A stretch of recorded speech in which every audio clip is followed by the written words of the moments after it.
Note में 3 points पढ़े थे। फोर्थ पॉइंट एक क्वेश्चन किया था, वो थर्ड पॉइंट पे ही था, तो पॉइंट के अकॉर्डिंग ही, ठीक है। देखते हैं नेक्स्ट पॉइंट। ऐसे लिखा होगा लिमिट, मान लीजिए एन अप्रोचेस टुवर्ड्स ए है, इधर लिमिट अल्फा से बीटा थी, यहाँ फंक्शन दिया है f of n x. F of n x का मतलब एन और एक्स दोनों के टर्म में ये फंक्शन है, एन लिखा है, एन और एक्स दोनों का टर्म में फंक्शन। आपको इंटीग्रेशन ज्यादा आसान लग रहा है तो आप पहले इंटीग्रेट कर सकते हैं, एक्स के प्लेस पे अल्फा बीटा रखेंगे, एन तो एन ही रहेगा, तो एन के टर्म में एक आ जाएगी वैल्यू, फिर उसकी लिमिट कैलकुलेट कर सकते हैं। या फिर ऐसे भी किया जा सकता है इसी को, अल्फा टू बीटा, ये limit n approaches towards a, definite integration के अंदर लिखे एन एक्स डी, मतलब पहले लिमिट को सॉल्व कर लें, लिमिट को पहले सॉल्व कर लीजिए, फिर उसके बाद इंटीग्रेशन कीजिए, जैसा क्वेश्चन में इजी लगे उसके अकॉर्डिंग हम प्रोसीड कर सकते हैं। देखते हैं इस पर भी ये बेस्ट एग्जांपल करके नोट कर लीजिए इस पॉइंट को। ये क्वेश्चन लिखिए, limit n approaches towards infinity 0 to a 1 plus t upon n raised to the power n d,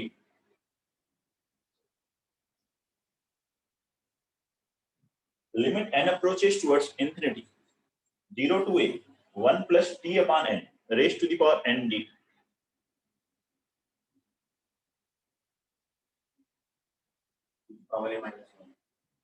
e की पावर a माइनस 1, ये आंसर बता रहा ठीक।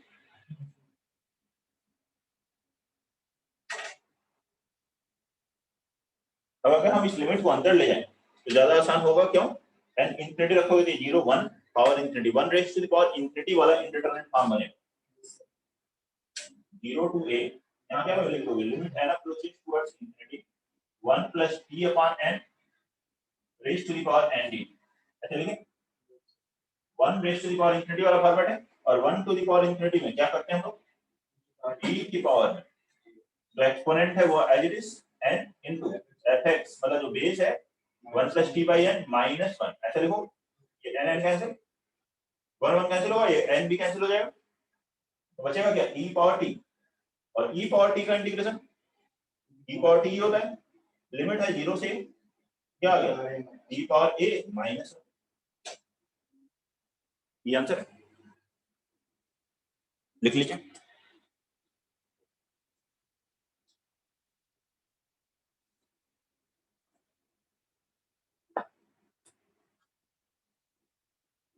नोट में अगला पॉइंट लिखेंगे, पॉइंट नंबर 5,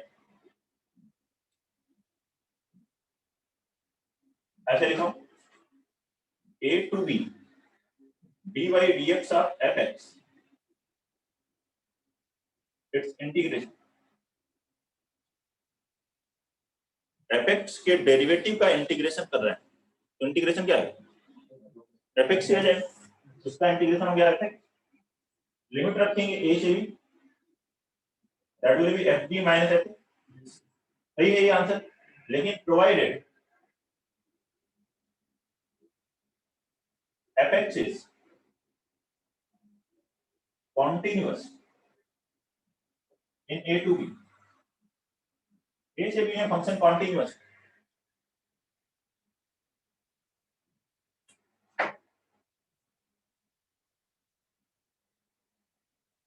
डिसकंटिन्यूअस है, वो भी रिमूवेबल टाइप है, एलएचएल आरएचएल लिमिट बराबर आ रहा है तो कोई दिक्कत नहीं आएगी, लेकिन लिमिट की वैल्यू अगर इक्वल नहीं आ रही है, रिमूवेबल डिसकंटिन्यूटी है, तो आप क्या करें, देखिए if fx is having irremovable discontinuity, irremovable मतलब एलएचएल आरएचएल वहां पे इक्वल नहीं, discontinuity at x is equal to a, sorry at x is equal to c, a और b के बीच में किसी पॉइंट c पर belongs to a to b, then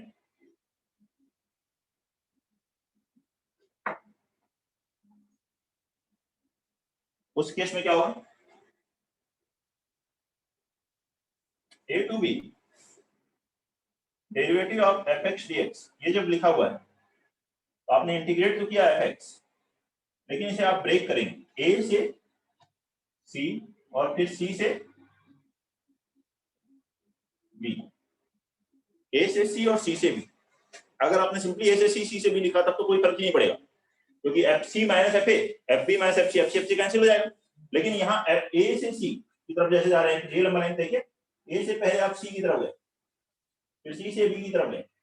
यहाँ पे सी से जस्ट पहले वाला पार्ट देखना, सी के जस्ट पहले क्या होगा, left hand limit at c, c minus, और इधर क्या लिखेंगे, सी प्लस, सी के जस्ट बाद right hand limit at F equal to C.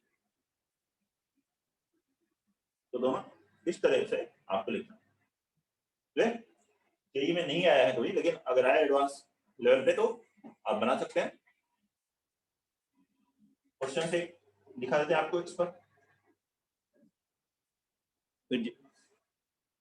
Maximum part तो वही करते रहेंगे हम लोग जिन पर क्वेश्चन ज्यादा आए हैं, लेकिन कुछ पार्ट्स ऐसे भी हैं। बनाएंगे इसको, -1 to 1 D by D x of cot inverse 1 by x, इसका इंटीग्रेशन लिखा है। Integration of D by D x of cot inverse x।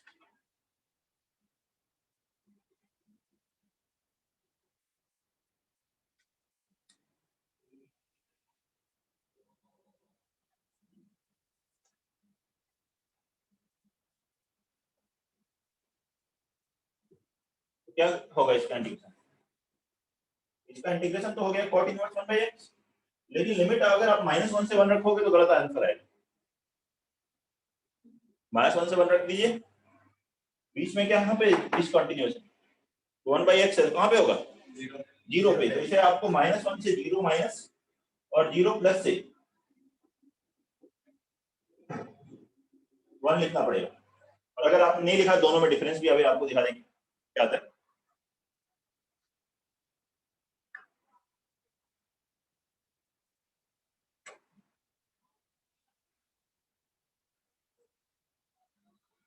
क्या है बताइए, cot inverse 1 by x, 0 minus मतलब यहाँ जब आप वैल्यू 0 से थोड़ी सी कम माइनस में नेगेटिव 0.0000001 लिखोगे, वैल्यू किधर जाएगी, minus infinity.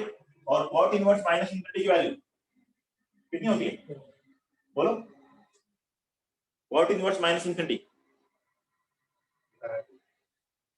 cot inverse minus infinity जो पूछ रहे हैं वो बताओ, cot इनवर्स माइनस इंफिनिटी कितना होता है, 0 माइनस होगा, पाई, सही है। लो cot इनवर्स x का ग्राफ ऐसे तो होता है, माइनस इंफिनिटी की तरफ कब जाता है, पाई पर, ये वैल्यू होती है माइनस इंफिनिटी पर पाई। फिर ये सब वैल्यू पता होनी चाहिए, -1 रखोगे, cot इनवर्स -1 कहाँ होता है, 3 pi by 4,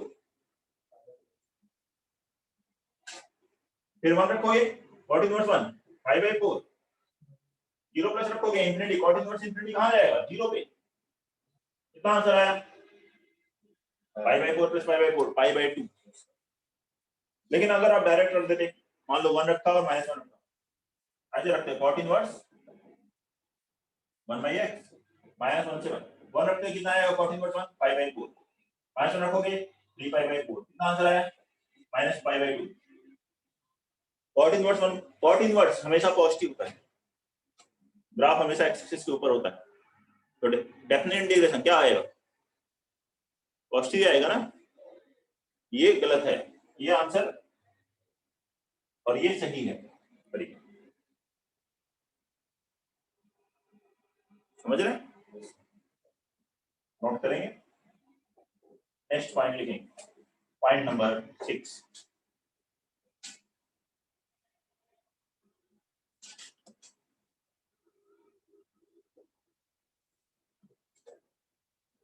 You can remember the following standard integrals. Remember the following standard definite integrals.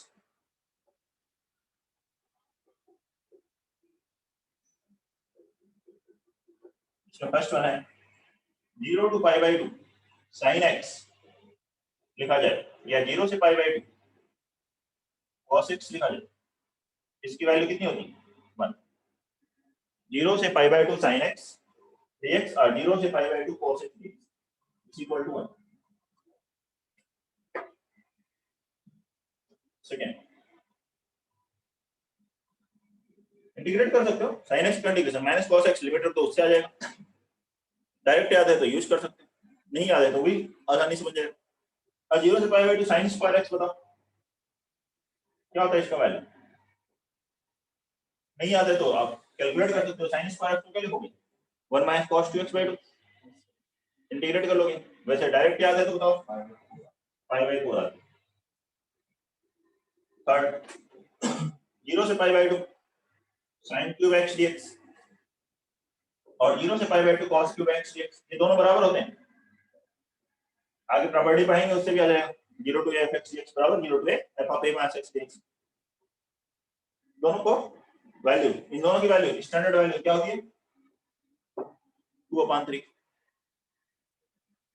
ऐसे ही 0 से pi by 2 sin x power 4 dx and 0 से pi by 2 cos x power 4 dx कितना होता है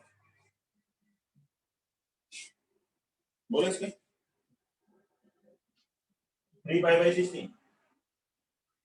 और किसी को भी कैलकुलेट करना है इनमें से मल्टीपल एंगल में चेंज करिए आ जाएगा। ठीक है, तो ये कई जगहों पर स्टैंडर्ड डायरेक्ट यूज होते हैं तो याद रख सकते हैं आप। नेक्स्ट बताते हैं आपको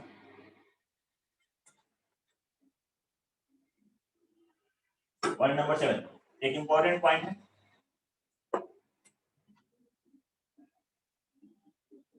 इंपॉर्टेंट है लेकिन जेई में कभी आया नहीं, कॉन्सेप्ट है, आया नहीं है इसलिए इतना इंपॉर्टेंट भी नहीं कर सकते, लेकिन आ सकता है, प्रोबेबिलिटी है इसकी, क्योंकि इनवर्स वाले केस पर डिफरेंशिएशन में कई बार क्वेश्चन आया, इंटीग्रेशन में नहीं है। और वो भी जो नहीं आए हैं उनके एडवांस में आने की प्रोबेबिलिटी ज्यादा है compare to men's. If gx is inverse of y is equal to fx and f a की वैल्यू है c and d is equal to d, then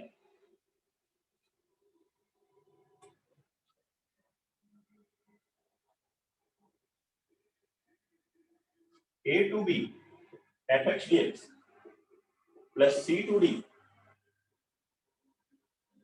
gy dy लिखो या gx dx लिखो, एक ही बात है, दैट इज इक्वल ये function का इनवर्स, ये फंक्शन यहाँ gy dy की जगह gx dx लिख सकते हो। a to क्या होता है यह होता है a पर a रखने पे f बराबर, यहाँ लोअर लिमिट रखने पे इसकी लोअर लिमिट आती है, ये कंडीशन देखिए, ये लोअर लिमिट रखी तो ये लोअर लिमिट है, अपर लिमिट रखने पे अपर लिमिट है, तो आंसर होता है इसका product of upper limit minus product of lower limits. Direct answer लिख सकते हैं product of upper limits bd minus product of lower limits ac।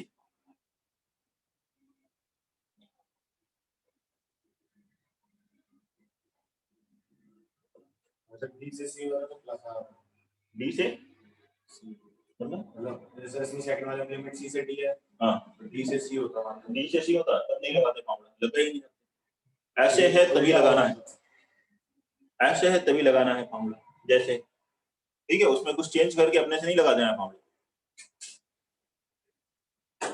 यहाँ डी से मैं सी कर दूंगा तो नहीं लगेगा, लोअर लिमिट रखने पे लोअर लिमिट आनी चाहिए, अपर लिमिट रखने पे अपर लिमिट, और बीच में प्लस का साइन होगा तभी लगेगा। प्रूफ देखिए, विश्वास नहीं हो रहा है तो प्रूफ देखिए, ठीक है। एलएचएस लेते हैं a to b fx dx plus c to d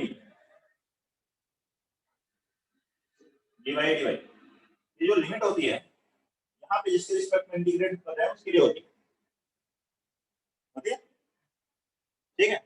अब मैं इस y को let y is equal to f of x, y को fx से रिप्लेस कर दूं, यहाँ पे fx है, यहाँ dfx है, fx है तब तक तो ठीक है लिमिट, लेकिन fx को dfx को आप जैसे ही क्या लिखोगे d by dx of fx into dx f dash x dx, तो लिमिट क्या होगी चेंज हो जाएगी a to b fx dx, क्या लिख रहे हैं यहाँ देखो g ऑफ fx और इसको लिख रहे हैं f dash x dx, ये लिमिट किसके लिए थी y की, मतलब fx की वैल्यू c थी, fx की वैल्यू c थी, तो उस समय अब यहाँ लिमिट किसके लिए लिखोगे?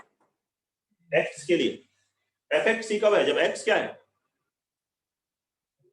x a है, देखिए यहाँ लिखा है f a c है, f a c है मतलब x बराबर a पर c है, ठीक है। ऐसे ही fx b कब है? जब x क्या है? b है, fx d है तो x b है, ये लिमिट चेंज हुई।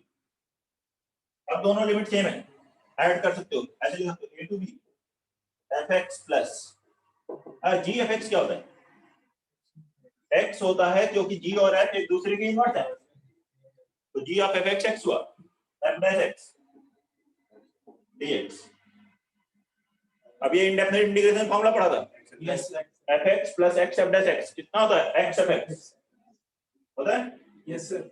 लिमिट रखो, लिमिट क्या है? a to b, upper limit रखोगे कितना है? b f b minus lower limit रखोगे a f a, f की वैल्यू d, f a की वैल्यू c, क्या आंसर आ गया? b d minus a c। Note करिए, नोट करिए जल्दी से।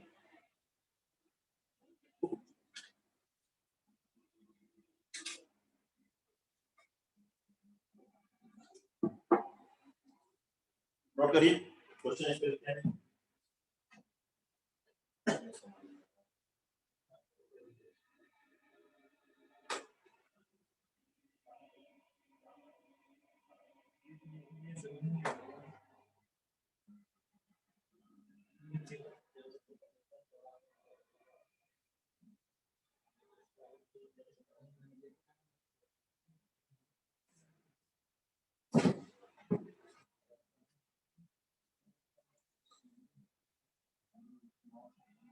नोट कर लिया,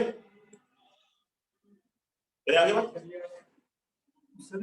ये अभी इसमें अगला पॉइंट लिख लेते हैं, जब भी लिमिट हम लोग चेंज करते हैं वो पॉइंट, ठीक है, अभी लिख देते हैं। नोट कर लीजिए, क्योंकि इंपॉर्टेंट पॉइंट वो ज्यादा इंपॉर्टेंट पॉइंट, क्योंकि कई बार हम टी मानेंगे और जैसे ही टी मानेंगे किसी को लिमिट चेंज करेंगे। यहाँ लिमिट इसके अकॉर्डिंग, इसके रिस्पेक्ट में इंटीग्रेट हो रहा है, अब यहाँ इंटीग्रेट एक्स के रिस्पेक्ट में हो रहा है, यहाँ वाई के रिस्पेक्ट में हो रहा था, तो लिमिट एक्स के अकॉर्डिंग लिखी जाएगी।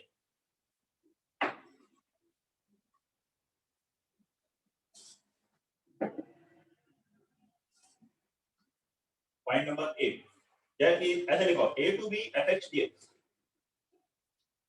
तो ये जो लिमिट है, ध्यान दीजिए, limit a and b are according to values of x,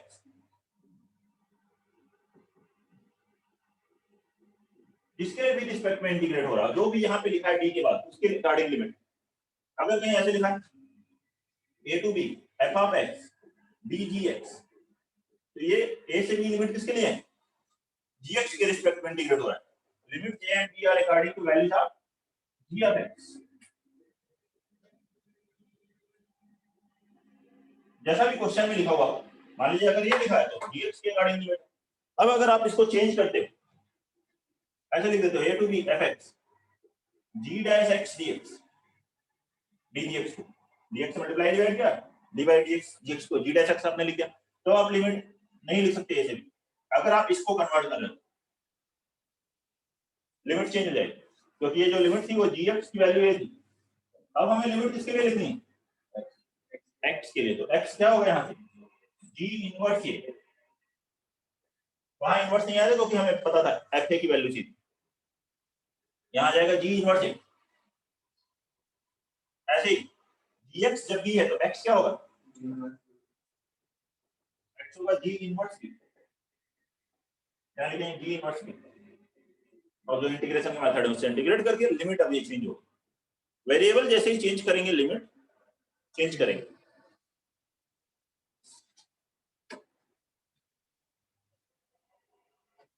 तो क्वेश्चन करके देख लेते हैं इस पर,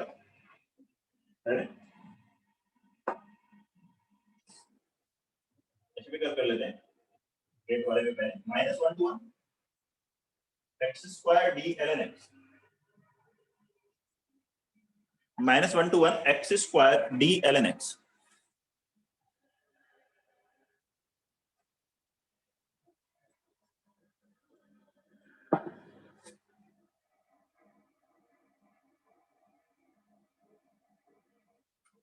सर हाँ बोलो बेटा। सर वो जो 7th वाला पॉइंट था वो ग्राफिकली और बढ़िया समझ आ रहा है। 7th वाला पॉइंट तो अब गया, नहीं वैसे मैं बता रहा था। ठीक है, उसको बाद में अब देखेंगे, अगले क्वेश्चन में आएगा 7th वाला पॉइंट, तो उस पर बेस्ड क्वेश्चन लेंगे ना, तो फिर बात कर लेंगे। अभी इस क्वेश्चन करिए, और अगर आप कहीं डिसकनेक्ट हो गया था, कुछ हो गया था, तो रिकॉर्डिंग रहेगी आपके पास, आपको बताइए। अब उससे देख लेंगे। -1 to 1 x² dln(x). अभी आगे आएगा क्वेश्चन 7th पॉइंट में।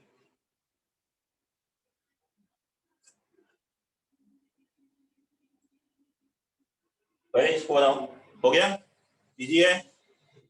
क्या करना है, dln(x) को क्या लिखोगे, 1/x dx, ऐसे लिखोगे। dln(x) को क्या लिखोगे, dln(x) मींस लिख दो d/dx, x को लिखे into dx, ये 1/x dx ऐसे लिख दिया। लेकिन 1/x dx तो लिख दिया, लिमिट को चेंज करना पड़ेगा। अभी ये लिमिट किसके लिए, -1 किसके लिए, ln x की वैल्यू -1, तो x कितना हुआ, d पावर -1 मतलब 1/e, तो लोअर लिमिट हो गई 1/e। अपर लिमिट देखिए, ln x 1 है, तो x कितना होगा, e। अपर लिमिट कितनी हो गई, एक x कैंसिल, x का इंटीग्रेशन x²/2 1/e से e, ठीक है, 1/2 बाहर ले सकते हो, e रखोगे अपर लिमिट e² -1/e², ये आंसर है। सिंपल तो है, और इसी कॉन्सेप्ट पर है जो अभी आपको बताया।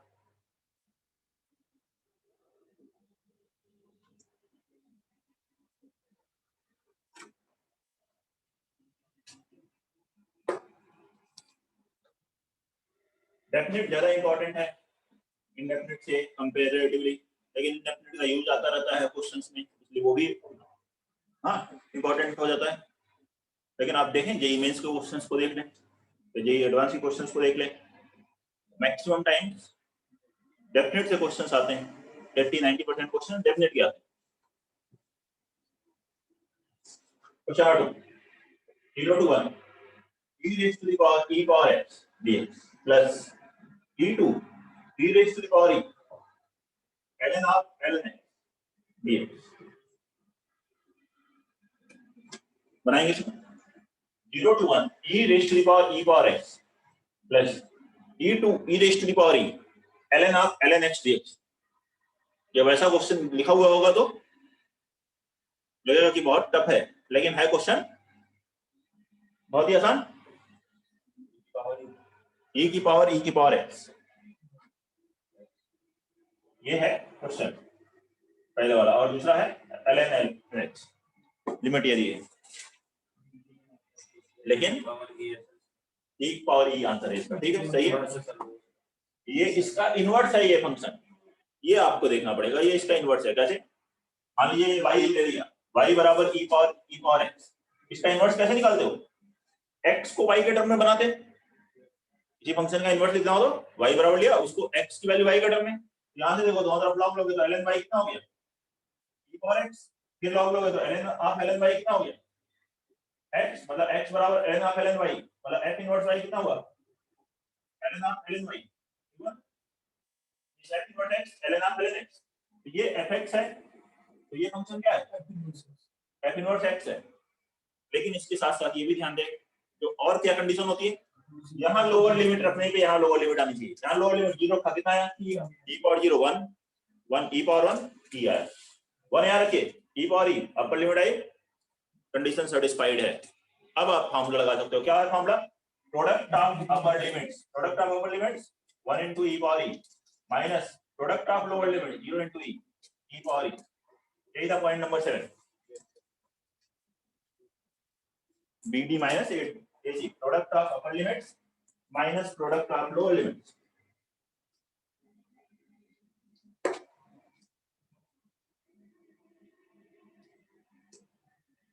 नेक्स्ट एंड वेरी इंपॉर्टेंट, जैसे कि अभी बताया था वही पार्ट आ रहा है एक तरह से, जो एक बताया था सब्स्टिट्यूशन, क्योंकि हम इंडेफिनिट इंटीग्रेशन में भी वेरी इंपॉर्टेंट मेथड है, किसी वैल्यू को t लेते हैं, ऐसी वैल्यू को t लेना है जिसका डेरिवेटिव dx के साथ बन रहा हो, और वो फिर एक स्टैंडर्ड इंटीग्रल बने और इंटीग्रेट हो जाए, यही हम डेफिनेट में करने जा रहे हैं। बस डेफिनेट में क्या होगा, लिमिट को साथ में चेंज करेंगे। जैसे कि ये स्टैंडर्ड इंटीग्रल मान लीजिए कोई है, लेकिन यहाँ कंपोजिट लिखा है f of g of x. F x direct integrate हो सकता है, f of g of x नहीं, into g dash x dx लिखा है। तो हम क्या करते हैं, जी एक्स को डी लेते हैं, जी डैश एक्स डीएक्स डी बनता है।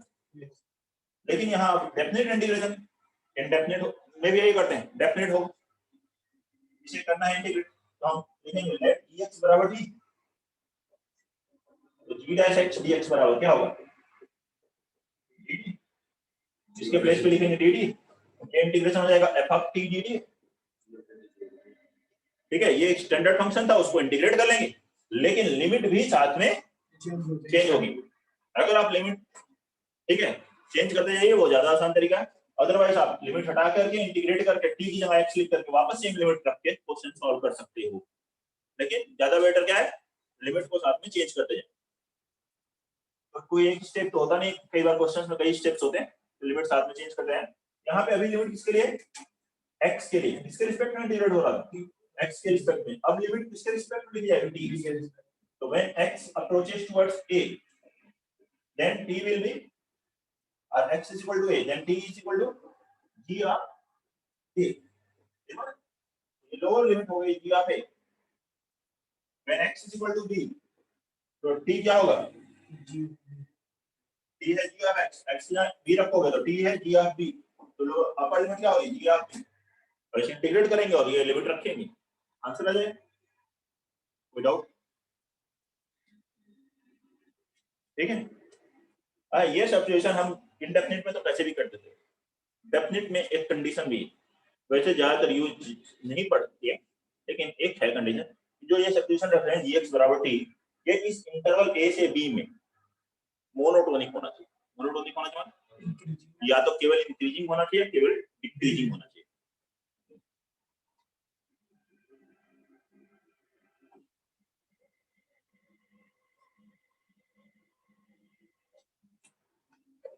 और मैं gx is equal to t, solution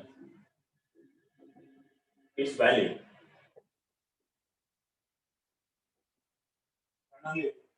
gx is monotonic, that is either increasing or decreasing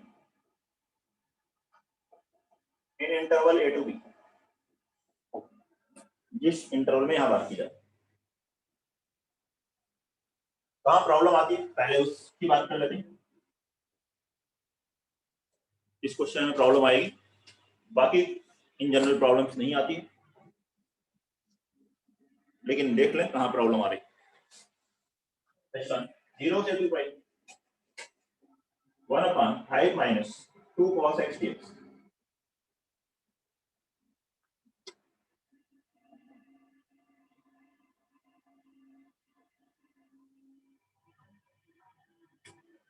monotonic और भाई कंटीन्यूअस इंटरवल होना चाहिए, मोनोटोनिक एंड कंटीन्यूअस के लिख लीजिए जाएगा। मान लीजिए डिसकंटीन्यूअस है और उस पॉइंट को आप छोड़ करके मोनोटोनिक की बात करो तो नहीं चल पाएगा। 0 से 2 पाई 1/5 minus 2 cos x dx। कैसे करते हैं इस टाइप के इंटीग्रेशन को, tan x by 2 लेते हैं, ध्यान से सुनिए, कर लेंगे।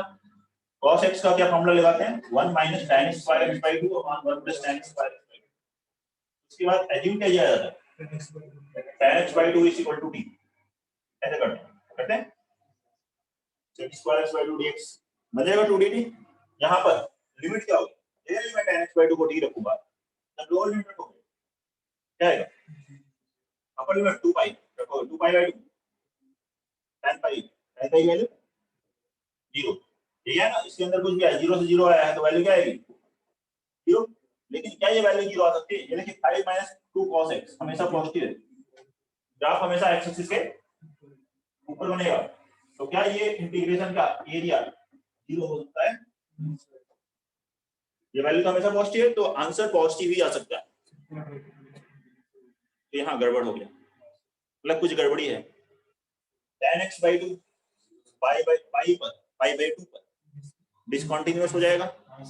tan x का ग्राफ देखिए, ये tan x/2 बनाना है तो हो गया 0 से यहाँ पाई लिखोगे tan x/2 बन गया, पाई/2 लिखोगे tan x, ऐसे 0 से 2 पाई tan x/2 पाई पर क्या हुआ डिसकंटिन्यूअस, इनफाइनाइट टाइप डिसकंटिन्यूटी है तो यहाँ पर ये वैलिड नहीं हो रहा, समझ रहे हो। अब क्वेश्चन करना है लेकिन क्वेश्चन तो नहीं है, कैसे करोगे, डेफिनेट इंटीग्रेशन की प्रॉपर्टी लगाएंगे, आगे जब प्रॉपर्टी पढ़ेंगे तो वहां से आपको प्रॉपर्टी मिलेगी कि ये 2 यहाँ आगे आ जाएगा, ऐसी एक कोई प्रॉपर्टी पढ़ी आपने और 2 आगे आएगा, वो वाली प्रॉपर्टी लगाएंगे, पीरियड नहीं पीरियोडिक, तो 2 पाई है, if f of a minus x बराबर fx आए 2 पाई माइनस x रखोगे वही आ जाए, ये 2 टाइम्स इवन और वाले भी नहीं है, आगे बताएंगे, ठीक है। तो उससे आएगा, ये जब 2 यहाँ आ जाएगा तो फिर ये काम करो, यस सर। अभी उस प्रॉपर्टी में नहीं जाता मैं, ये सिचुएशन गलत है, तो इस क्वेश्चन का मेथड आगे पढ़ेंगे हम लोग, क्या अभी आप करना चाहते हो 2 टाइम्स 0 से पाई इंटर कर लो विदाउट, बाकी उसके बाद मेथड ही इंडेफिनिट वाले। आगे क्वेश्चंस करते हैं, क्वेश्चन नंबर 2 लिखेंगे। अब आगे क्वेश्चंस में ऐसा कुछ नहीं दिक्कत है, आप ये एज्यूम कीजिए, नहीं भी देखा तो काम चल जाएगा, देखने की जरूरत कहाँ पड़ेगी, ऐसे कुछ आ जाए 0 0 0 आ रहा है, कुछ और आ रहा है जो कि आपको एक्सपेक्टेड नहीं आ रहा है, तो आप एक बार सोच सकते हैं। वैसे अभी तक जेईई मेंस या एडवांस में कभी जरूरत नहीं पड़ी, ठीक है, लेकिन बच्चे ज्यादा होशियार होते जा रहे हैं भाई, दिन हर दिन, ठीक है, मार्क्स बढ़ते जा रहे हैं, परसेंटाइल कम होती जा रही है, तो हो सकता है आगे क्वेश्चंस आए तो आप लोग बना लीजिएगा। 3 लिखेंगे, sine of root x plus 1 upon root x plus 1 dx। अगला क्वेश्चन लिखिए, 3 से a sine root x plus 1 upon root x plus 1 dx, बनाइए इसे। अब जो क्वेश्चन कर रहे हैं इंडेफिनिट के ही तरह के हैं क्वेश्चंस, बस जहां टी एज्यूम करेंगे वहां लिमिट को चेंज करिए।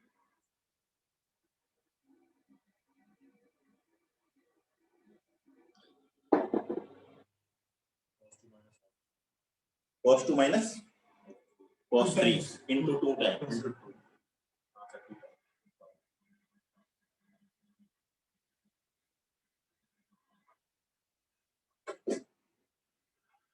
रूट दिख रहा है, रूट को हटा दे पहले, सबसे पहले रूट हटा लेते हैं, सिंपलीफाई करने के लिए लेट x प्लस 1 बराबर t स्क्वायर, तो x dx बराबर क्या आया 2t dt,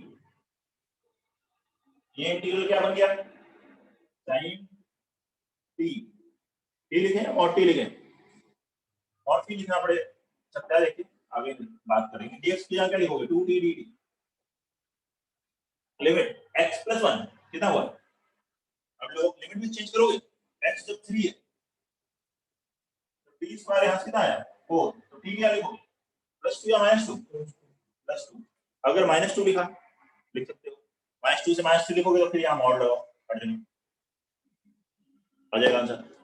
1 + 1 माइनस लिखोगे तो गलत हो जाएगा, मोनोटोनिक नहीं रहेगा, तो बेटर है जो आप पॉजिटिव हमेशा रहते हैं, एटीट्यूड आपका प्लस ही रखें, ठीक है। तो t की वैल्यू +2 ले लेते हैं, तो t की वैल्यू यहां से है 2, ऐसे ही x की वैल्यू 8, तो t स्क्वायर क्या होगा 9, तो t की वैल्यू 3, अब 2 से 3 में मॉड लगाने की जरूरत है, and mod t time t, ठीक है,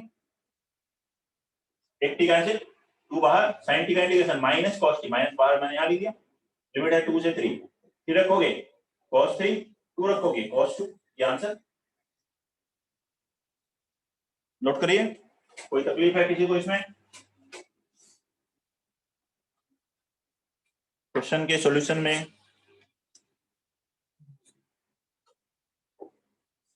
वैसे मोरल लायक है नहीं कोई तकलीफ, लेकिन फिर भी हो गई हो तो आप बता सकते हैं। 0 से π/4, लिमिट है 0 to π/4 cos 2x into √4 minus sin 2x t,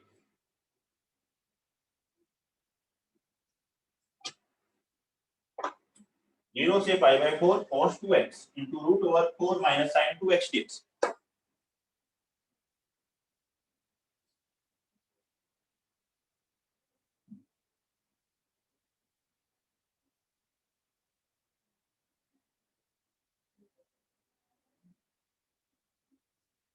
बनाइए जल्दी से इसे। Question number 3।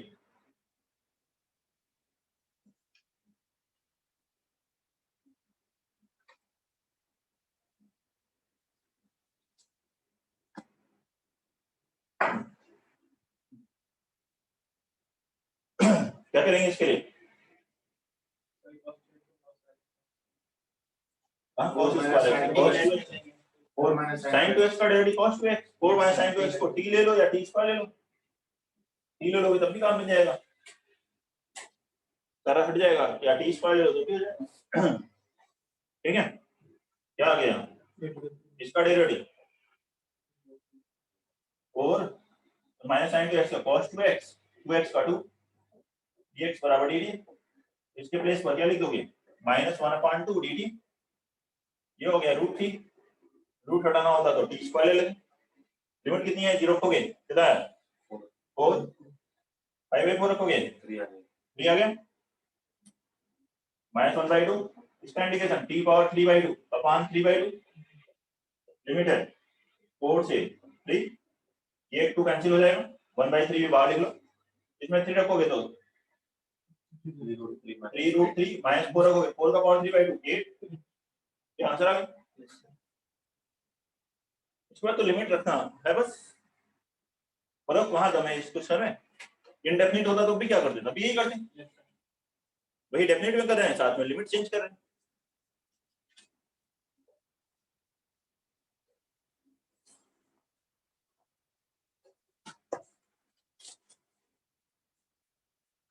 Question number 4, integration 0 to 1 minus 1 by e square, 0 to 1 minus 1 by e square ln 1 minus 1 ln 1 minus t upon 1 minus t dt। 0 to 1 minus 1 by e square ln 1 minus t upon 1 minus t dt।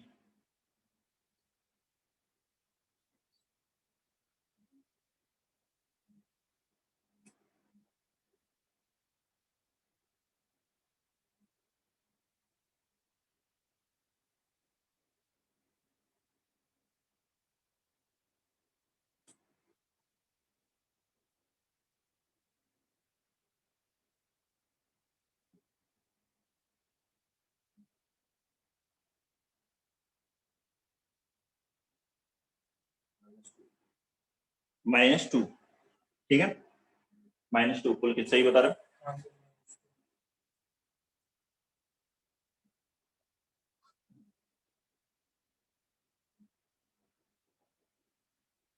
क्या करना पड़ेगा इसके लिए? ln1 minus t को u ले लो, x ले लो, x भी ले सकते हो। इसका डेरिवेटिव कितना होगा? 1/1 minus t, और 1 minus t का -1 dt बराबर dx। तो इसके प्लेस पर क्या लिखे? -dx, और इसकी जगह x -x dx बन गया। लिमिट 0 रखोगे, ln1 0, 1 minus 1 by e square रखोगे तो ये देखो ln1 minus 1 minus e square, ये आएगा जब अपर लिमिट पर 1 1 कैंसिल, ये बन गया ln1 by e square मतलब e power -2 दैट इज -2। तो लिमिट अपर लिमिट कितनी आएगी? -2। कोई प्रॉब्लम? इसको इंटीग्रेट करते हैं, x स्क्वायर बाय 2, लिमिट है 0 से -2 रखोगे, -2 का स्क्वायर 4/2 2 0 रखोगे 0, ये आंसर है। बताइए कोई डाउट हो तो। Next one, question number 5, 0 to 1 sin inverse x upon root over 1 minus x squared dx। Question number 5, 0 to 1 sin inverse x upon root over 1 minus x squared dx।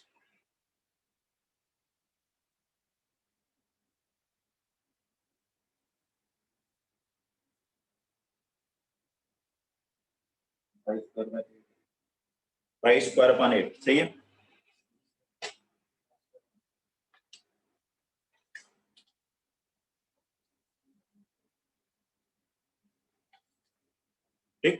क्या करना है इसके लिए? sin वर्स x का derivative होता है ये, तो sin वर्स x को ले लो ठीक, इसका डेरिवेटिव कितना हो गया 1 upon root over 1 minus x square dx बराबर dt। इसके प्लेस पे क्या लिखेंगे dt और इसके यहाँ t, तो ये आ गया t dt। लिमिट बताओ, f0 रखोगे तो 0, sin वर्स 0 0, 1 रखेंगे पाई बाय 2, t का integration t square by 2, limit है 0 से पाई बाय 2, पाई बाय 2 रखोगे pi square by 4 by 2, pi square by ये आंसर पाई स्क्वायर अपॉन 8। कोई दिक्कत है?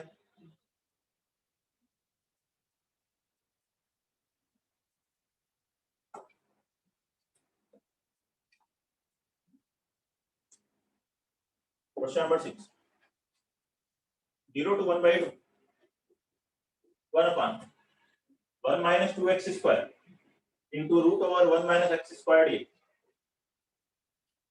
0 से 1 upon 2 लिमिट है, अपर लिमिट 1 by 2 है, 1 upon 1 minus 2x square into root over 1 minus x square dx।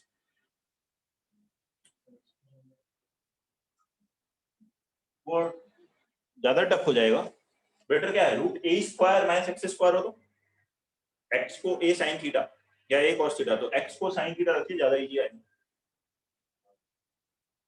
1 minus sin square cos square simplify हो जाएगा।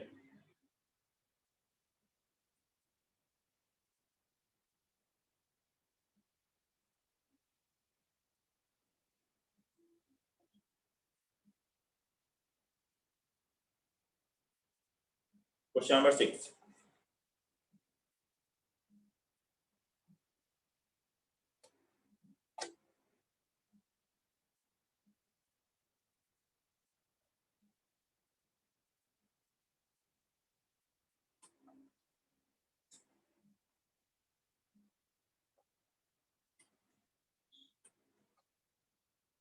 क्या करना है इसके लिए, x को sin थीटा रखें माइनस 1 by 2 ln2, नहीं लग रहा है मुझे, आंसर देखता हूँ।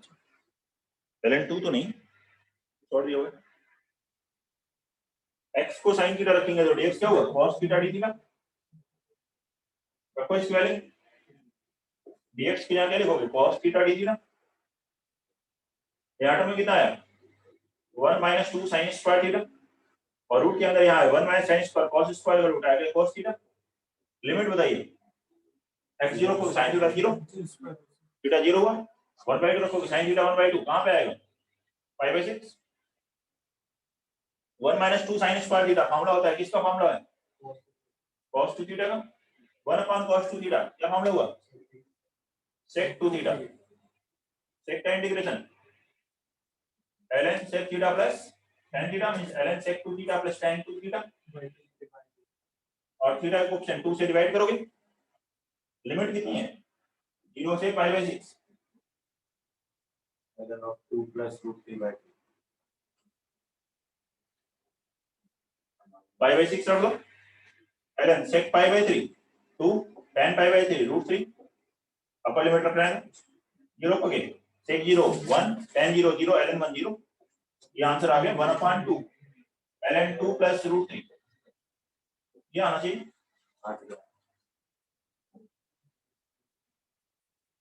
ठीक है, next one question number 7, 0 to 1 integration of x e power minus x dx।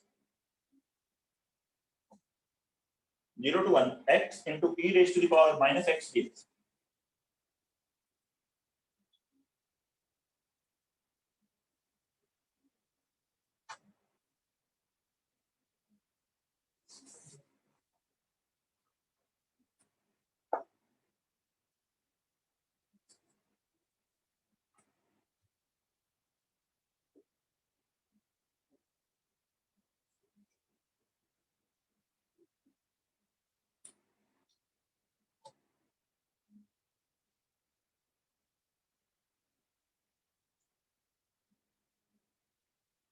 क्या करना है इसको बाई पार्ट्स इंटीग्रेट कीजिए, x first function e power minus x second function, first function as it is into integration of e power minus x का integration minus e power minus x,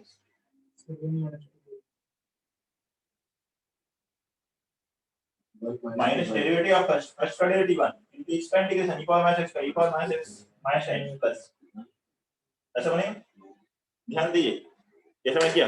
लेकिन यहाँ पे first into integration of second जो आता है वहीं पे आप लिमिट मत लगाने लगिएगा, पहले इंटीग्रेट कर लेना है, ये पूरा पार्ट अलग हो गया x का, अब यहाँ लिमिट लगा सकते हैं। लिमिट क्या है 0 से 1, या पूरा इंटीग्रेट कर लीजिए उसके बाद लिमिट रखिए बाई पार्ट्स। ये पूरा अलग इंटीग्रल है, यहाँ कुछ x बाहर नहीं होना चाहिए, लिमिट लगा दो, लिमिट लिख लीजिए 0 से 1, इंटीग्रेट कर लिया इसका इंटीग्रेशन, बीच में लिमिट रखो 1 रखो, कितना है e पावर माइनस 1, 0 रखने पे वैल्यू 0।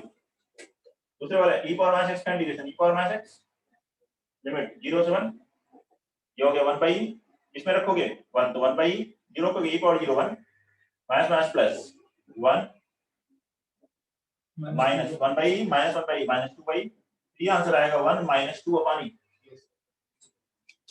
1 माइनस 2 अपॉन e, ये आंसर आ रहा है क्वेश्चन नंबर 7 का। इसके बाद यहाँ लिखा, कोई भी डाउट है तो बताइए। क्वेश्चन नंबर 8 बनाइए, 0 to 1 x ln 1 plus 2x, 0 to 1 x ln 1 plus 2x।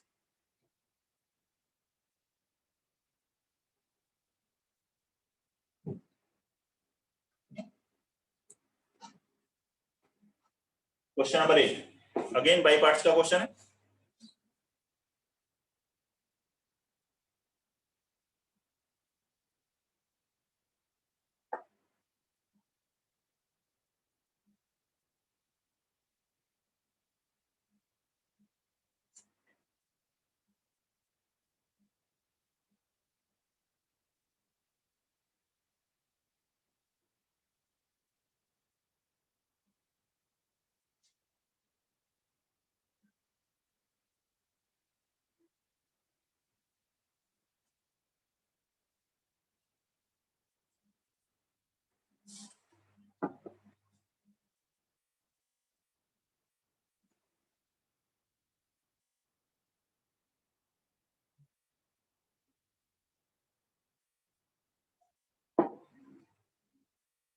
By parts लगाइए, ln को फर्स्ट और x को सेकंड, तो लिस्ट सॉल्व करें।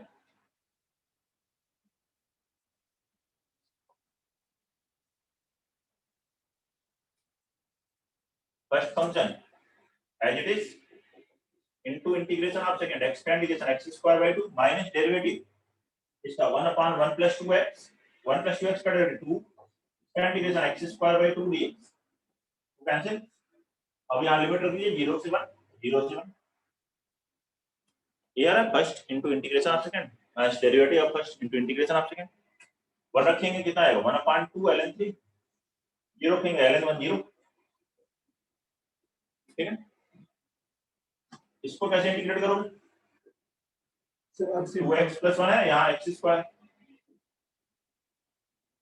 सेकंड वाले का इंटीग्रेशन क्या करें इसके लिए, इंडेफिनिट होगा तो जैसे करते हैं वैसे ही करो। क्या करना है, यहाँ 2x है, क्या करना है बताइए, 4 से पहले मल्टीप्लाई डिवाइड कर लें, माइनस 1 प्लस 1 और x स्क्वायर माइनस 1 कितना होगा 2x minus 1 into 2x plus 1, ये आ गया 1 बाई 2 ln 3 माइनस 1 बाई 4, इसको लिखोगे 2x minus 1 into 2x plus 1, तो एक 2x plus 1 cancel, plus 1 upon 2x plus 1 dx, ऐसा होगा। लिमिट है 0 से 1, इसका integration x square minus x plus 1 upon 2 ln 2x plus 1, limit है 0 से 1, 1 बाई 4 1 रखोगे 1 माइनस 1 0 प्लस 1 बाई 2 ln 3, 0 में 0 0 0, 1 by 2 ln 3 minus 1 by 8 ln 3 कितना आ गया 3 अपॉन 8 ln 3, ये फाइनल आंसर है। नोट करिए, बताइए कोई डाउट है किसी भी स्टेप में। क्वेश्चन नंबर 8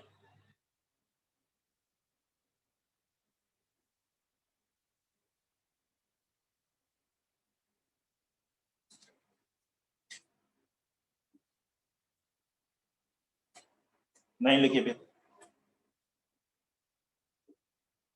9 है 0 to ln 2 e raised to the power x upon 1 plus e raised to the power x dx,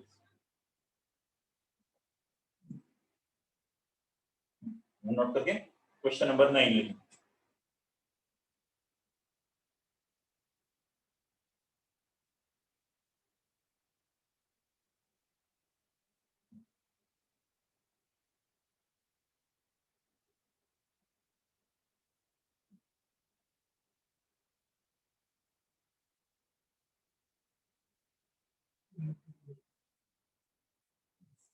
कीजिए ये तो डिनोमिनेटर का डेरिवेटिव है न्यूमरेटर में, तो डायरेक्ट इंटीग्रेट हो जाएगा। f dash x upon fx क्या होता है? ln fx।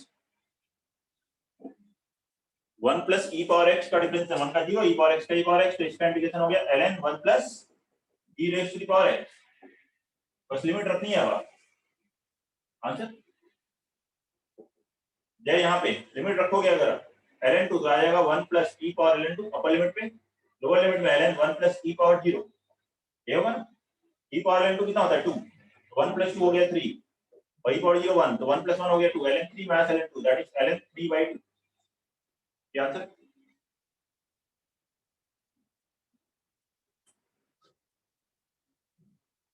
बताइए कोई प्रॉब्लम है? 10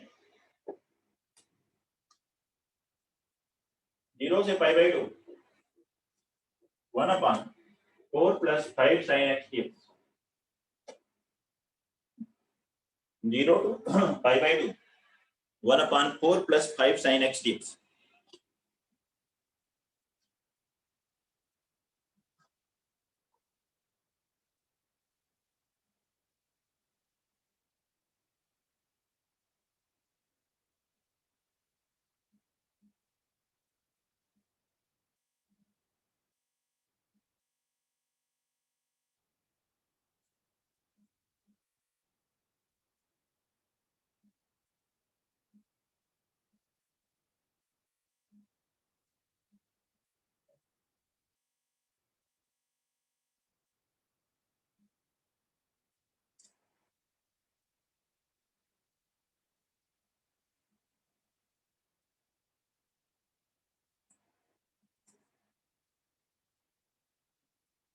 हो गया?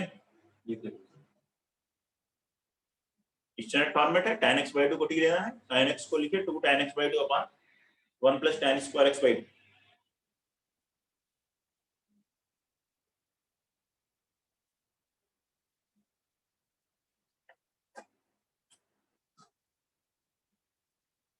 लिखते हैं sin x को 2 tan x/2 upon 1 plus tan square x/2।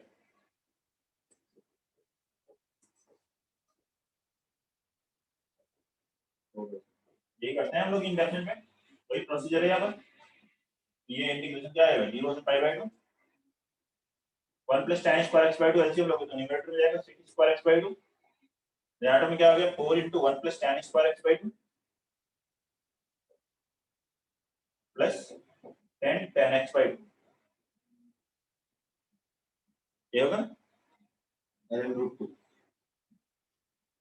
tan x/2 को t लोगे तो इसका derivative 1/2 sec square x/2 dx बराबर dt है।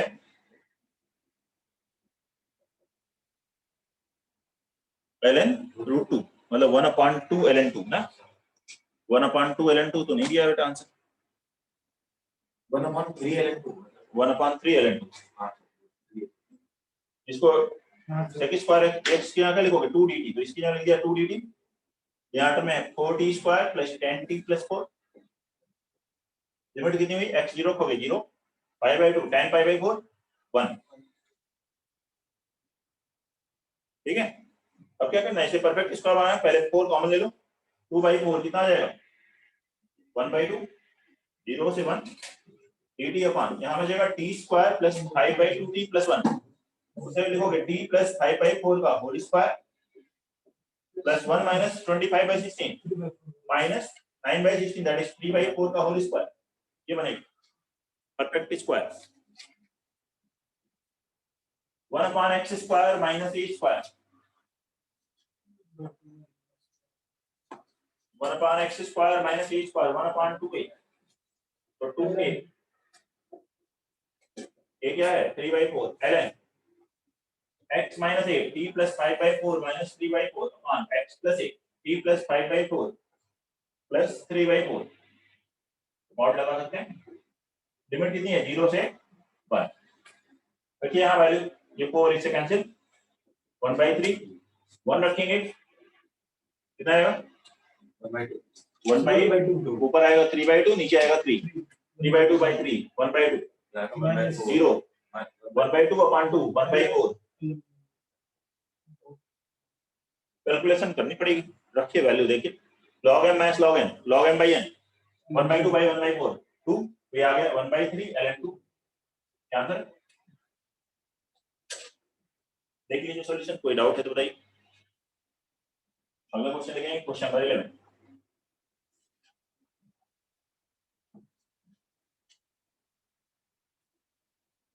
क्वेश्चन नंबर 11 देखिए 0 to infinity x raised to the power 2n plus 1 into e power minus x squared dx n belongs to natural number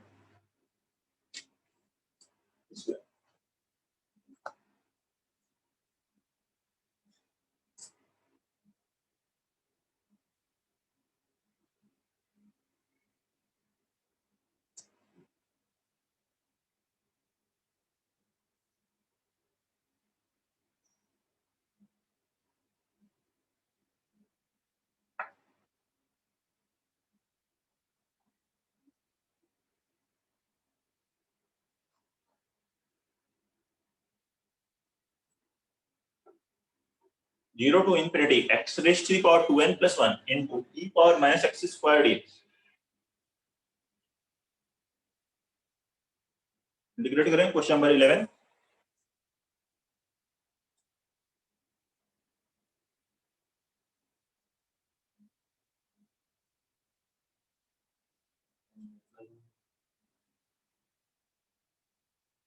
n तो ऐसे लिखा है कि वो नेचुरल नंबर के टर्म n कुछ भी हो सकता है 1000 हो सकता है नेचुरल नंबर तो कोई भी नेचुरल नंबर हो सकता है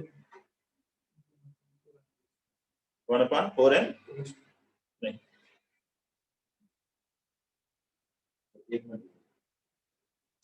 एक मिनट वाला है नहीं क्वेश्चन का है थोड़ा लगेगा टाइम 2-4 मिनट ले लो।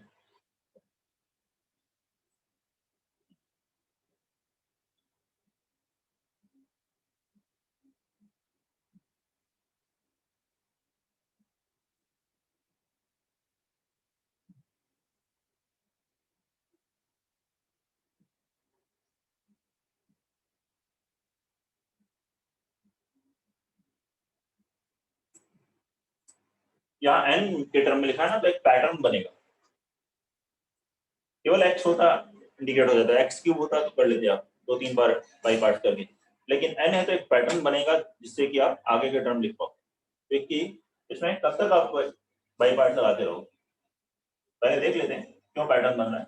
मान लीजिए आई लिखा मैंने किसी कोई फर्स्ट सेकंड लीजिए जिसको आप इंटीग्रेट कर सकते हो उसी को सेकंड लो जिसे इंटीग्रेट कर नहीं पाओगे e power minus x square अगर नहीं या तो उसके साथ कुछ और लो साथ में तब आप इंटीग्रेट होगा।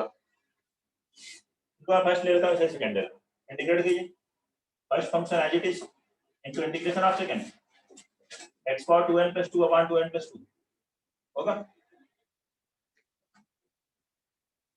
लिमिट 0 से infinity minus differentiation of first minus plus हुआ 2x into e power minus x square into integration of second x power 2n + 2 upon 2n + 2 limit है 0 से इंफिनिटी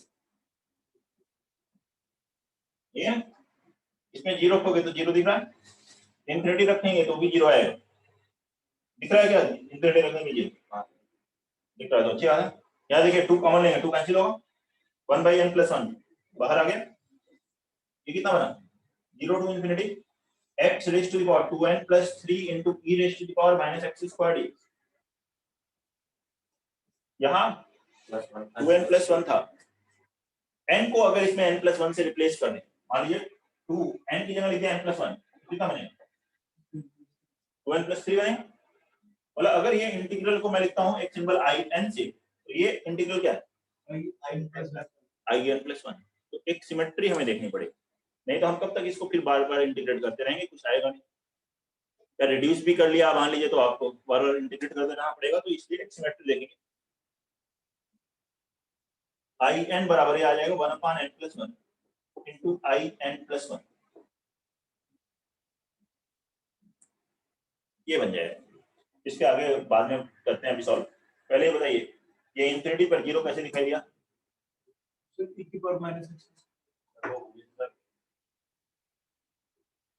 जीरो पे तो जीरो दिख गया, इंफिनिटी पे जिनको जीरो दिखा है वो बताएंगे रीजन कि क्यों दिखा। हाँ तो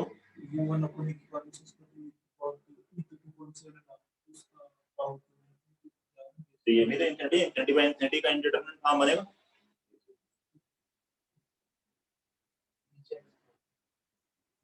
e पावर x स्क्वायर लिखोगे नीचे ना, नहीं तो जीरो इंटू इंफिनिटी बनेगा। अगर हम LH रूल लगाने चलेंगे हाँ तो सर ऊपर वाली टर्म 0 हो जाएगी, मतलब लास्ट में जाकर के कांस्टेंट हो जाएगी और नीचे e पावर x ही रहेगा। देखो इसको हमें लिमिट से समझना पड़ेगा। जब हम इंफिनिटी डायरेक्ट रखने में वैल्यू नहीं आती है तो इसकी वैल्यू है limit x approaches towards infinity x power 2n+2 upon e power x square, ऐसे बन गया। ये 2n+2 तो बाद में रख लें, इसकी लिमिट हमें निकालनी है।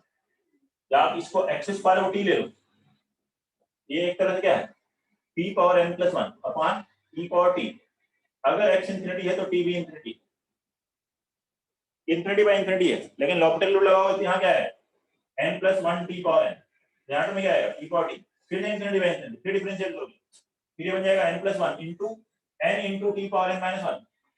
ये पावर धीरे धीरे रिड्यूस होता जाएगा लेकिन डिनोमिनेटर e पावर t ही रहेगा, लास्ट में जाके वो कांस्टेंट बन जाएगा n+1 फैक्टोरियल अपॉन इंफिनिटी। तो ये वो वैल्यू क्या हो जाएगी जीरो। इसके चलते इंफिनिटी पे जीरो आया। ठीक है, वैसे तो आप लोग को दिख गया था लेकिन फिर मैंने कहा कि ये क्लियर कर लें कि हमेशा ही दिखता रहे। IN बराबर 1/n+1 इंटू IN+1। अब इसके आगे बढ़ते हैं, ये जीरो लिखने की ये रीजन ब्रैकेट में लिख लें भाई, ये जीरो अगर लिख रहे हैं तो। अब इसके आगे हम यहाँ से पढ़ेंगे, ठीक है, यहाँ से बढ़ने वाले हैं क्योंकि हमें ये इंटीग्रल निकालना है। यहाँ से IN+1 कितना आ गया n+1 इंटू IN। ये पैटर्न आप लगा सकते हो, अगर n1 रखोगे तो I2 कितना होगा 2 इंटू I1, किसी भी वैल्यू के लिए अप्लीकेबल है। तो ऐसे ही n+1 को मैं n से रिप्लेस कर दूंगा क्योंकि मुझे कैलकुलेट IN+1 नहीं कैलकुलेट करना है, IN कैलकुलेट करना है। देयरफॉर IN क्या हो n+1 की जगह n लिखो, n+1 की जगह n लिखोगे तो क्या होगा n इंटू IN-1। ठीक है, IN-1 क्या होगा n-1 इंटू IN-2। देखो ये सेम यहाँ आ रहा है और इससे 1 रिड्यूस कर रहे हैं, ये सेम वैल्यू यहाँ आ रही है, इससे 1 रिड्यूस कर, तो IN-1 को क्या लिख सकते हो n-1 इंटू IN-2, फिर IN-2 क्या लिख सकते हो n-1 into n-2 into IN-3। ऐसे चलता रहेगा, लास्ट में क्या आ जाएगा I1 को लिखोगे 1 इंटू I0 आ जाएगा। ये क्या बन गया n फैक्टोरियल इंटू I0 की वैल्यू कैलकुलेट कर लो यहाँ पे। IN कितना था, IN था 0 से infinity x power 2n+1 into e power -x²। Therefore I0 क्या हुआ 0 से infinity x into e power -x² ये तो जीरो को। अब इसे इंटीग्रेट करना है, क्या करेंगे 2 से मल्टीप्लाई और डिवाइड कर लीजिए, x² को यहाँ -x² को ले लीजिए, ठीक, ये बन गया 2x dx minus dt e power t dt। Limit 0 रखोगे 0, इंफिनिटी रखोगे minus infinity, integration e power t का e पावर t आ जाएगा। लिमिट हुई 0 से माइनस इंफिनिटी रखने पे वैल्यू 0, e पावर 0 1, कितना आंसर आ गया 1/2। ये आई नॉट की वैल्यू है 1/2, ये यहां रखो 1/2, देयरफॉर आई एन कितना आ गया n फैक्टोरियल अपॉन 2, ये आंसर। नोट कर लीजिए, देख लीजिए। तो इसीलिए मैंने कहा था कि 1 मिनट वाला क्वेश्चन नहीं, टाइम लगेगा इसमें।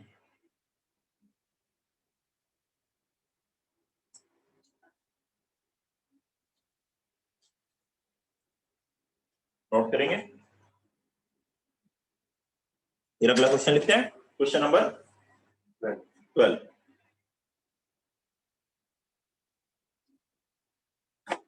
नोट कर लीजिए और 12 लिखते हैं।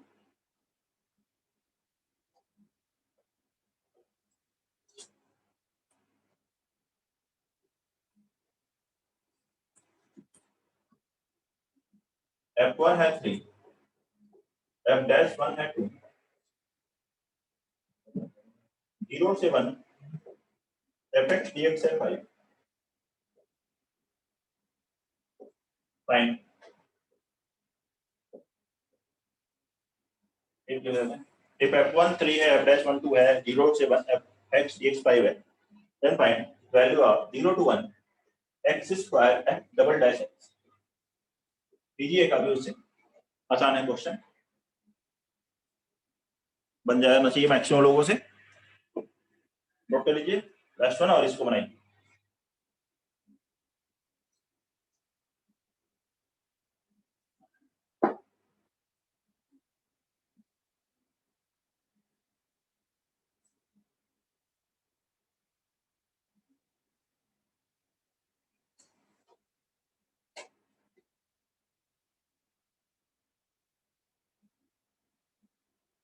Question number 12।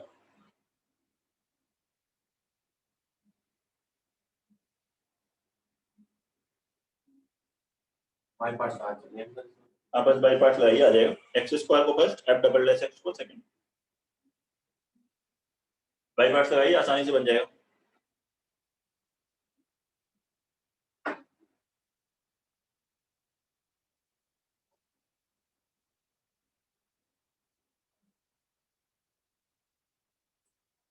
Zero to 1 x square f double dash x.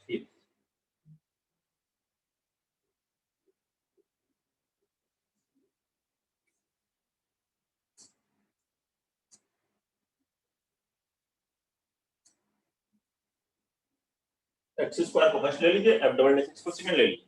अब इंटीग्रेट कीजिए first function as it is into integration of second F double dash X का integration F dash X minus derivative X square का derivative 2x into F dash x DX. आसान है ये। अब limit रख दीजिए, यहां है लिमिट 0 से 1, यहां लिमिट 0 से 1 रखेंगे, कितना है 1 into F dash 1। F dash 1 question किया है 2, 0 है वैल्यू 0, 2 यहां बाहर, यहां भी बाई पार्ट्स लगा लीजिए, ये फर्स्ट और ये सेकंड, 2 को बाहर ही रख लीजिए। First function x as it is f dash x का इंटीग्रेशन fx, लिमिट है 0 से 1 माइनस डेरिवेटिव x का 1 एफ डैश x का इंटीग्रेशन fx, लिमिट है 0 से 1।